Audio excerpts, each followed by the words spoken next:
সম্মানিত সুপ্রিয় দর্শক শ্রোতা, দেশ এবং প্রবাস থেকে আপনারা যারা সংযুক্ত আছেন, আমাদের ভিডিও দেখতেছেন এবং শুনতেছেন, সবাইকে প্রীতি শুভেচ্ছা জানিয়ে শুরু করছি আজকের প্রতিবেদনে অংশ নেয়া এই অপরূপ সুন্দর আপুটির জীবনের গল্প কথাগুলো আজকে আপনাদের মাঝে তুলে ধরবো।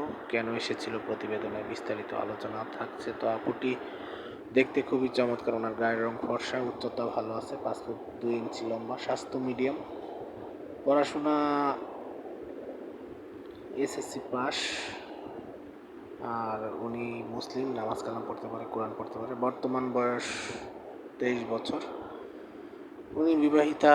ওনার হাজব্যান্ড আসলে সাথে টোটাল 3 বছর উনি সংসার করেছিল, কিন্তু আসলে সঙ্গ দোষে ওনার হাজব্যান্ড এক পর্যায়ে নেশাগ্রস্ত হয়ে পড়ে এবং ওনাকে অনেক টর্চার করতে থাকে। তো আসলে এই পর্যায়ে উনি আসলে ওই রকম ধৈর্য শক্তি হারিয়ে ফেলে এক প্রকার, এবং পারিবারিকভাবে বাধ্য হয় যে ওনার হাজব্যান্ডকে উনি ডিভোর্স করতে।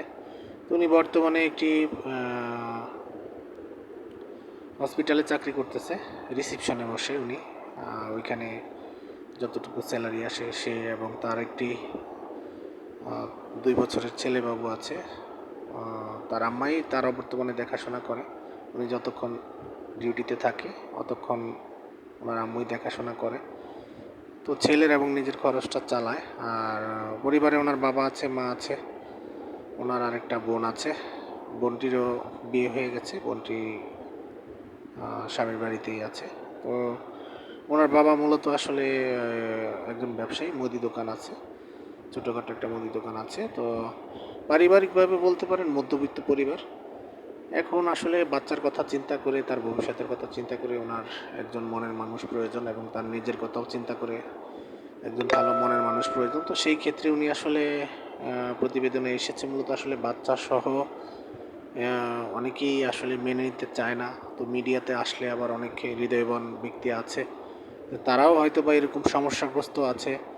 এমন অনেক লোক আছে যে তারাও এরকম মনে মনে পাত্রী খুঁজতেছে, পাচ্ছে না। তো সেই ক্ষেত্রে আসলে উনি চাচ্ছে যে ওই ধরনের কোনো লোক যদি ওনার সার্বিক পরিস্থিতি জেনে শুনে ওনাকে জীবনসঙ্গী করতে চায়, উনি বিয়ে বসতে রাজি আছে। পাত্রের বয়স বা বিবাহিত এই ধরনের বা চেহারা এই ধরনের তার কোনো মাথা ব্যথা নেই, কিন্তু পাত্রকে অবশ্যই কর্মঠ হতে হবে, যেন 3 বেলা ভালোভাবে তার ভরণ পোষণের দায়িত্বটা নিতে পারে। ওইরকম একটা লোকের খোঁজে এসেছে, কোনো সহযোগিতার জন্য নয়।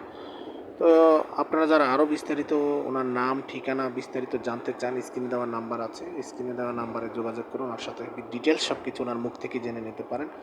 আর আমরা কমিউনিটি গাইডলাইন্স মানতে গিয়ে ইউটিউবের নিয়মকানুনের মধ্যে পড়ে, সেই ক্ষেত্রে আমরা বলতে পারি না, আন্তরিকভাবে দুঃখিত। আর চ্যানেলের ভিডিও যাদের ভালো লাগে, যারা পুরো ভিডিও দেখছেন নিয়মিত, অবশ্যই একটি লাইক, কমেন্ট এবং ভিডিওটি সর্বোচ্চ শেয়ার করে আমাদের চ্যানেলকে সাপোর্ট করবেন। চ্যানেলটিকে সাবস্ক্রাইব করতে ভুলবেন না, পাশে থাকবেন, পাশে ছিলেন সেই প্রত্যাশায় আজকের মতো এখানে বিদায় নিচ্ছি। সবাই ভালো থাকুন, সুস্থ থাকুন, স্বপ্নের ছোঁয়া চ্যানেলের সাথে থাকুন। আসসালামু আলাইকুম।